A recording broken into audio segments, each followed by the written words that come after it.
Hey mga bro! Welcome back to the channel. Ngayon, tatalakayin natin ang electrifying news na siguradong magre-redefine ng ating defense capabilities.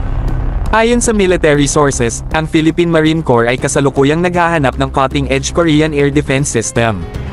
Ang galaw na ito ay posibleng maging game changer para sa ating national security at kasalukuyan ang nagiging usap-usapan. Ang mga pinagpipilian ay PAC-3, MSAM Block 2, at LSAM, ABM. Ang bawat isa sa mga system na ito ay nag-aalok ng air defense capability, na nagbibigay ng matibay na shield laban sa iba't ibang aerial threats. Bagamat maaaring magbago pa ang pagpipilian, klaro na mataas ang target ng ating military. Ang PAC-3 ay kilala sa kanyang precision sa pag-intercept ng incoming missiles, nag-aalok ng top-tier protection para sa strategic assets. Samantala, ang MSAM Block 2 ay isang versatile system na idinisenyo para kontrahin ang iba't ibang aerial threats, mula sa ballistic missiles hanggang aircraft.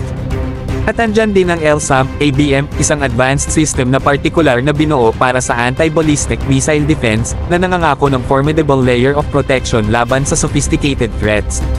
Ang potensyal na acquisition na ito ay patunay ng ating commitment sa pag-modernize ng ating military forces.